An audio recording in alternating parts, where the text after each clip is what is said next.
Elasticity. Elasticity को क्या कैसे समझेंगे कि if a material is said to be perfectly elastic if and only if तीन कंडीशंस अगर वो फुलफिल करता है मटेरियल, तभी हम उसको क्या कहेंगे, perfectly elastic. A material is said to be perfectly elastic.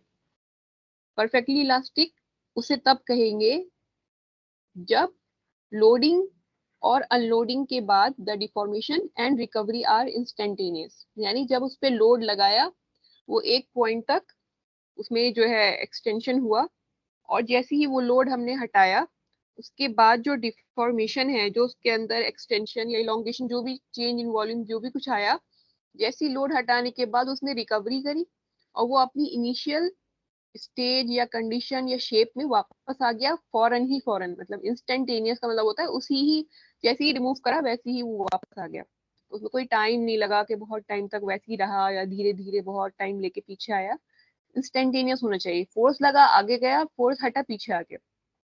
अब दूसरा इसका एक कंडीशन ये है कि रिकवरी इज कंप्लीट। उसमें जो रिकवरी हुई है वो कंप्लीट होनी चाहिए। यानी ऐसा ना हो कि थोड़ा बहुत वो टिल्ट हो गया या थोड़ा बहुत उसका शेप चेंज हो गया, बहुत माइनर है लेकिन है उसके अंदर, यानी वो कुछ अमाउंट ऑफ प्लास्टिसिटी शो कर रहा है। तो उसमें एक तो रिकवरी कंप्लीट होनी चाहिए और इमीडिएट होनी चाहिए। That is no permanent set. Set का मतलब deformation. No permanent set is left after unloading. और थर्ड कंडीशन ये है कि the deformation curve has the same shape while loading and unloading. अब आप यहाँ देख सकते हैं, ये मैंने बनाया था कर्व अंडरस्टैंडिंग के लिए अपने, so दैट यहाँ पर एक छोटा सा कर्व बना हुआ है। इसमें स्ट्रेस यहाँ पर है, स्ट्रेन यहाँ पर है।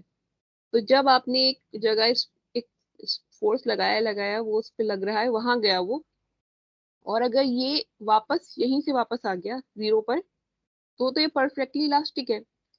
और अगर वो स्ट्रेस लगा और उसमें थोड़ी सी भी डिफॉर्मेशन है और टाइम लग रहा है, और वो पूरा टाइम में मतलब देर लग रही है उसको वापस आने में, तो वो कर्व जो है वो परफेक्टली इलास्टिक मटेरियल नहीं होगा।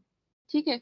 लेकिन अगर ऐसा है कि आपने स्ट्रेस लगाया, वो गया एक पॉइंट तक और फिर फौरन वापस आ गया, फौरन इमीडिएट होना चाहिए ये सब ना। ऐसे नहीं होगा कि आपने रिमूव कर दिया, अभी तो शेप डिफॉर्म्ड ही है, थोड़ा टाइम लग रहा है।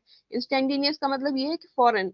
और कर्व की जो पाथ है, path followed should be same, यानी ऊपर गया और उसी कर्व से वो वापस आ गया। बैक एरोज दिखा रहे हैं, इसी कर्व से आगे, इसी एरो से आगे गया और उसी को फॉलो करता हुआ वापस आ गया।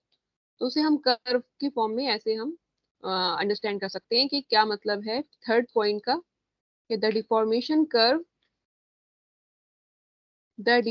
Curve has the same shape while loading and unloading. ठीक है। यहाँ पर जैसे